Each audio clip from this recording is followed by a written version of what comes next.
Nosotros venimos hablando con diferentes sectores de la oposición y del oficialismo sobre qué está pasando con esta lógica de enfrentamientos y de riesgo institucional. ¿Sí? El propio bloque del oficialismo se hizo eco de esto y la semana pasada varios diputados se juntaron y empezaron a hablar de que existían conspiradores contra el gobierno. Juan Carlos Junio es diputado nacional del Frente Nuevo Encuentro. Juan Carlos, buenas noches. Buenas noches. ¿Hay conspiradores? Yo creo que sí. Bueno, empecemos. Solo que, bueno, no están escondidos en alguna catacumba. Entre ellos ahí está todo lo que ustedes estuvieron hablando un rato largo. Ese que se va ahí seguro. No, me refiero al diario La Nación. ¿Eso es conspiración para vos? Sí, abierto. Una cosa es oposición ideológica. Para. Conspiración tiene una connotación oposición subrepticia. ideológica, espera, vamos a hacer una moción de orden.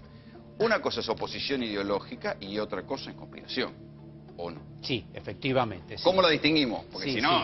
Sí, pero insisto, viene a cuento de esto. Tenemos un problema con el teléfono. Yo quería haberlo apagado. Es una conspiración. Por favor. Es la conspiración de los celulares. Ahí se llevó un teléfono, bien. Así nos hicimos unos cuantos Yo teléfonos. creo que esto, por ejemplo, marca un punto de inflexión. Todas las irrelevancias que se dicen alrededor de esto de La Nación, sin embargo, yo creo que es un acontecimiento pero muy importante, político-mediático, porque desnuda, corre las brumas de algunas cosas que siempre suelen estar veladas de los medios de comunicación, y esto muestra una actitud política clara, deliberada, de ataque al gobierno sobre la base de una mentira fenomenal. Eso no es una cuestión, yo diría, accesoria, secundaria, sino que es una expresión de lo que es tu pregunta. Efectivamente, creo que hay sectores económicos de las que responden a las grandes corporaciones empresarias, económicas, y a las grandes corporaciones mediáticas también, que no soportan estas políticas de este gobierno. Pero una cosa es que no les gusta el gobierno, otra cosa es que quieren que se vaya antes. Sí, efectivamente. Por eso utilizo el término soportan. Creo que hay una actitud antidemocrática, yo no sé si conspirativa, pero claramente antidemocrática, abiertamente antidemocrática, ya lo hicieron en otras etapas de la historia argentina, con vistas a desestabilizar al gobierno democrático, al gobierno constitucional, porque no soportan las políticas del gobierno democrático y del gobierno constitucional, las políticas sociales, las políticas económicas, la política internacional de posicionamiento del gobierno con los otros países de América Latina. ¿Algo de esto se trasladó a la Cámara de Diputados? ¿Hay algún grado de...? Bueno, la Cámara no funciona desde diciembre, a pesar de que hay una convocatoria extraordinaria, por lo tanto en estos días no hemos tenido sesión. Sin embargo, este tipo de debates, efectivamente, este tipo de planteos, este tipo de cuestionamiento, se hacen desde las bancas. Está bien, pero cuando van a reuniones de comisión, ¿tampoco hay reuniones de comisión? No.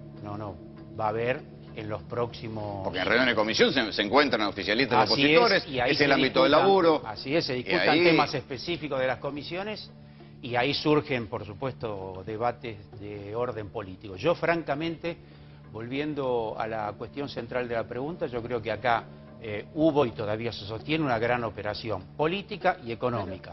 Política tendiente a crear un clima de zozobra, de desestabilización, que tiene que ver entonces con esto de La Nación, de que este gobierno no da más, que este gobierno se cae, y por lo tanto, en fin, desestabilización. Y económica para ganar mucha plata especulando. Pero no digo que sea su caso, pero ¿no cree que en algunos sectores del gobierno nacional utilizan el término de desestabilización, de intento de operaciones para correr al gobierno, para evitar hacer una autocrítica y asumir errores que son de las propias decisiones del gobierno nacional? Es más fácil decir nos quieren voltear que decir no, la verdad en la economía estamos errando en todos los números. Es victimizarse para no ser autocrítica. Sí, creo que no, porque...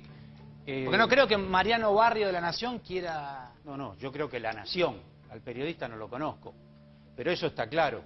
Hay una clara intención política, no es un error, sería una subestimación, una irrelevancia pensar que eso es un mero error.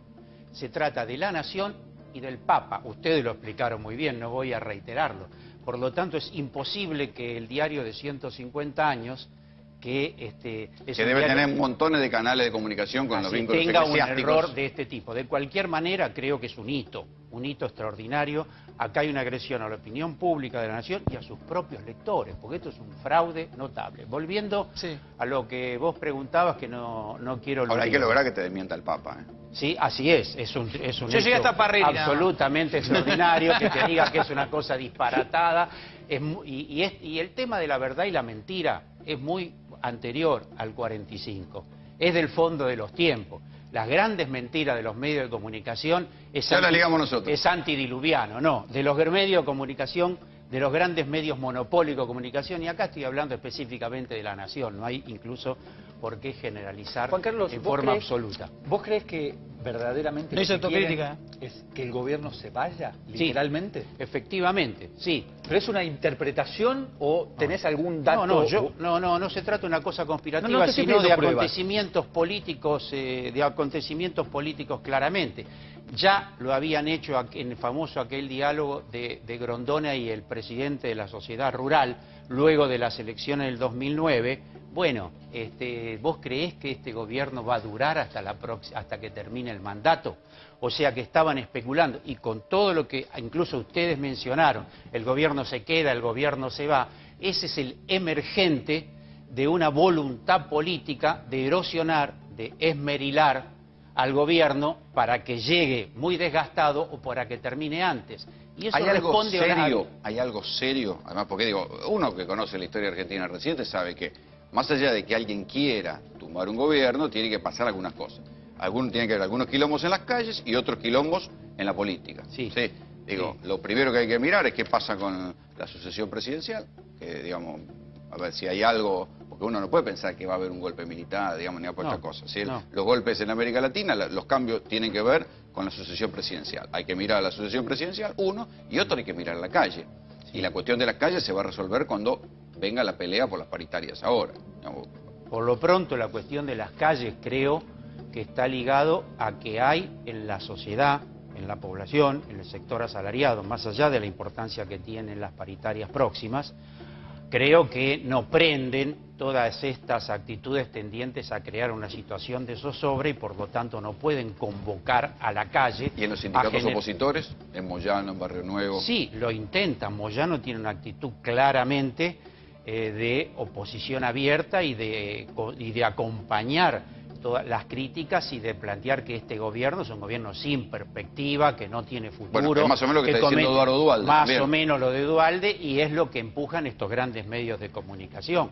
O sea, no se trata, insisto, de una cuestión de conspiración. Cuando la sociedad rural y las grandes exportadoras dicen nosotros no vamos a liquidar las divisas, están generando una acción económica clarísima de desestabilización, porque generan un punto de pérdida de stock de reservas del Banco Central, y eso en el imaginario un golpe de mercado, se le llamaba en los 80. Es lo que se hizo con Alfonsín, que ahora yo creo que no tienen las condiciones, porque este es un gobierno que tiene una fuerte determinación política, una presidenta de la nación. ¿Al periodo de Alfonsín? ¿En qué se parece a eso? Hoy justo se cumplen 25 años del Plan Primavera. Se parece en la actitud de las grandes corporaciones empresarias y mediáticas. Lo que no se parece es a la determinación de la presidenta de la nación, del gobierno nacional, y en las políticas que se ejecutaron, que hacen que la sociedad no responda a estas convocatorias permanentes a la zozobra, a las calles. Ahora, en fin, todo eso no logra articularse, pero la intencionalidad claramente existe. Si vos decís que el gobierno tiene la fortaleza suficiente como para repeler este ataque conspirativo, ¿por qué le da tanta entidad al mismo tiempo? Porque la tiene. Pero no conviene, o no le convendría bajarle el tono, que sigan conspirando, que sigan inventando y nosotros seguimos gobernando. Yo creo que es responsabilidad del gobierno, de las fuerzas políticas, de las fuerzas sociales y culturales salir al encuentro, porque lo que no se puede hacer es subestimar esta acción, porque la historia argentina, no solo Alfonsín, nos podemos remitir a Irigoyen, a Ilia, en fin, hay una larga tradición, entre los cuales la sociedad rural es uno de sus afluentes principales. El otro día en una nota yo decía, ya hace 1 siglo y medio que vienen acaparando las cosechas, la riqueza, las divisas y presionan a los gobiernos y a la sociedad con desabastecimiento,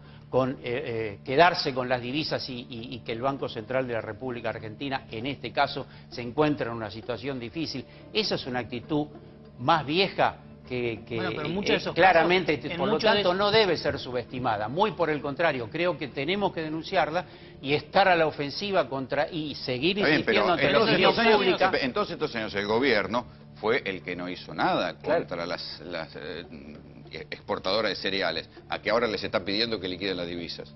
No es que no hizo nada. Por lo pronto recordemos... Las multinacionales, las exportadoras de cereales, pactaron con ellos y nunca hubo una sola denuncia contra ellos. Por lo pronto recordemos una cuestión muy central. En la Argentina hay retenciones a partir de este gobierno. Las retenciones agropecuarias de La Baña. El gobierno de Dualde. Antes, de La Baña. Está bien, La Baña era el ministro, pero el presidente de la Nación... Era Dualde. Sí, pero no tenían el grado... No la subió al 25. Exactamente. Que la subió al 25 es Kirchner. Exactamente. Por lo tanto, eso genera un conflicto importantísimo de intereses entre el gobierno, la sociedad rural y los grandes operadores agrarios. Y tanto es así que después viene la 125 cuando el gobierno quiere insistir en una línea de tomar riqueza de los sectores concentrados, en un momento que el precio internacional de los granos, particularmente de la soja, es absolutamente extraordinario. Por lo tanto, plantea, vamos a repartir un poco más de esa riqueza, en un momento que el país viene de una situación gravísima del 2003, y se oponen en sociedad con los medios de comunicación, efectivamente, y triunfan, efectivamente, en una batalla política, mediática y cultural.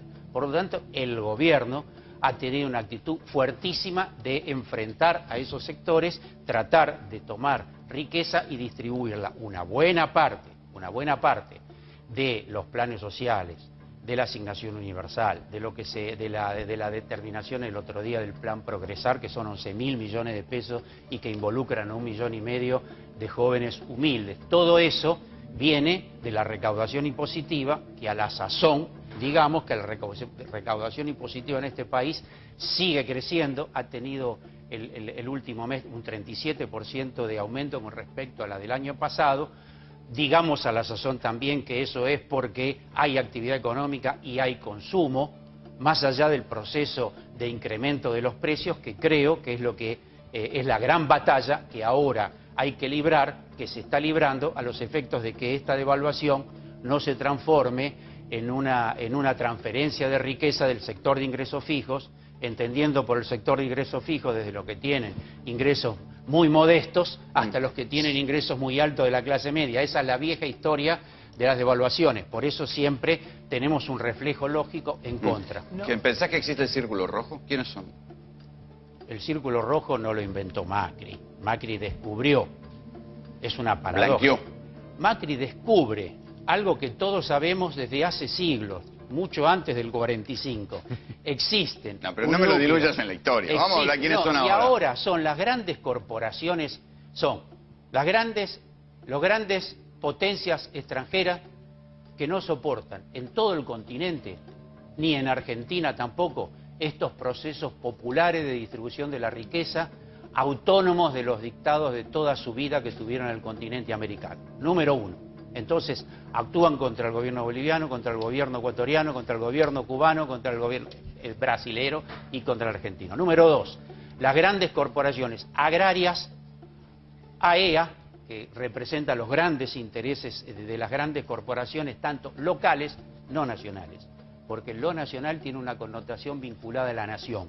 Yo me refiero a las grandes corporaciones locales y extranjeras, que también están en contra de este proyecto distributivo, progresista y nacional de este gobierno. Todo eso, junto con, creo, muchos sectores poderosos mediáticos, es evidente todos los días, esto y lo de todos los días, que los grandes medios de comunicación intentan esmerilar a este gobierno frente a la sociedad.